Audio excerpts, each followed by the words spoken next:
खुलुमबाय आंनि मुलुगनां बड' निउस चेनेल साफ्रोमबो नायगिरि बिथांमोननिसिम गोजोन फुंबिलिनि बयनिसिमबो गाहाम हामलायनाय जासिहरनाय जाबाय।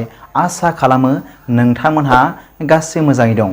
बे समाव आं नोंथांमोननि सिगाङाव फुंबिलिनि मोननैसो खौरां लाना फैलायबाय। अन्नानै भिडिअखौ स्किप खालामाजासे जोबजासिम नायलांदो। दिनैनि फुंबिलिनि मोननैसो खौरांफोरा जाबाय। गिबि रादाबाव दं। मैया आथिखाल BPFनि लाइमोन गांखंनि गाहाय नेहाथारि कास्टम बसुमतारी बिथाङा खौरांगिरिफोरनि सिगाङाव BTRनि हाग्रा बिफाननि EM रनजित बसुमतारीखौ थांखिनानै बुंदों दि फेरेंगाया अख्राङाव बिरगासिनो दं, नाथाय 14 नं चिरां-दुवारनि बियाबाव बाग्लायनो थाखाय जायगा गैया होनना फोरमायनायजों लोगोसे बिथाङा फोरमायबावदों दि फेरेंगाया 14 नं चिरां-दुवारनि रायजो राजाफोरखौ अना खाना न' सिफायनानै होखारदों। बेनिखायनो फेरेंगाखौ चिरां-दुवारनि रायजो राजाफोरा गाज्रि मोननानै दंजोबो होनना बिथां कास्टम बसुमतारी बिथाङा फोरमायबावदों। नैथि रादाबाव दं।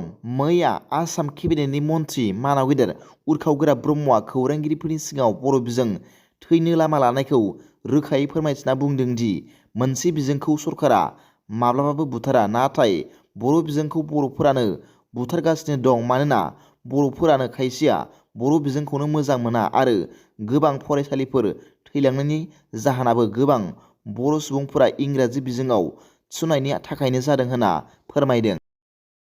थामथि रादाबाव दं।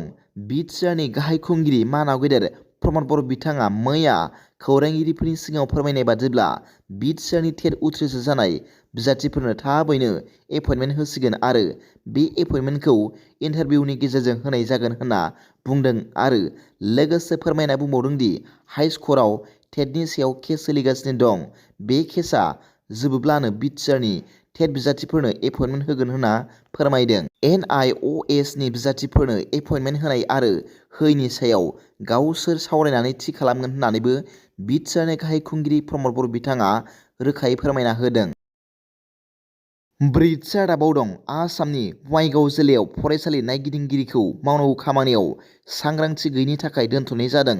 मावख'आरि फोसावथायनि बादिब्ला फरायसालि सोलोंथाइ बिफाना गेजेरारि सोलोंथाइ सामलायगिरिनिफ्राय मोनसे रिपर्ट मोनदोंमोन, जेराव बुंनाय जादोंमोन दि दायनिगिरि फरायसालि नायगिदिंगिरि जयन्तसना रानी बर्मन एसएसआ गाहाय मावख'आव मोनथाय गैयाजासे गैयामोन।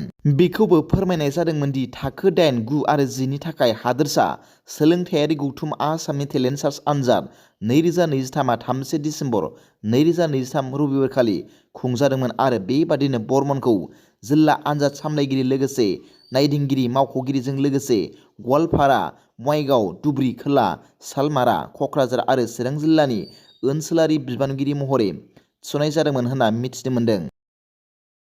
बाथि रादाबाव दं। बिश्वनाथ जिल्ला पुलिसआ राङापारा रेलवे स्टेशनाव मानसि लांखारनो नाजानायखौ फेलें खालामनानै सा 13 लाइमोन सिख्लाफोरखौ जाफुंसारै रैखा खालामनो हायो।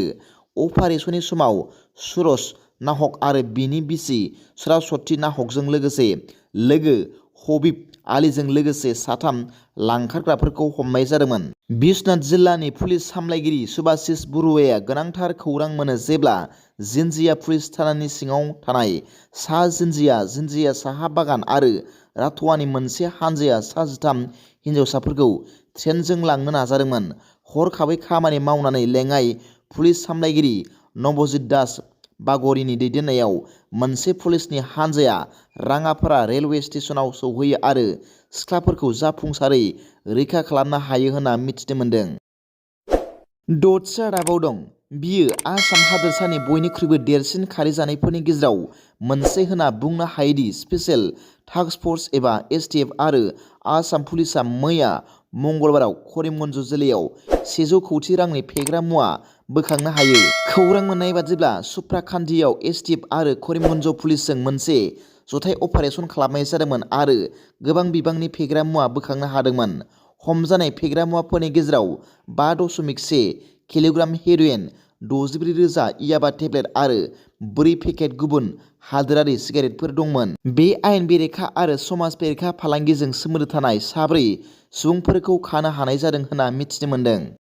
दिनैनि फुंबिलिनि मोननैसो खौरांफोरा दा बेखिनिल'मोन। भिडिअखौ मोजां मोनदोंब्ला आंनि बे मुलुगनां बड' निउस चेनेलखौ अन्नानै साबस्क्राइब खालाम आरो बेल आइकनआवबो थुनानै ला, जाहाथे आं गोदान निउस आपडेट लानानै फैब्ला नोंथांनियाव सिगांग्रो नटिफिकेसन सौहैयो। दा बेलासिनि रादाबाव नोंथांमोनखौ आंनि बे चेनेलाव गासैखौबो बरायहरनाय जाबाय। गोजोन्थों। एसेनोसै। जै बर' हारिनि जै।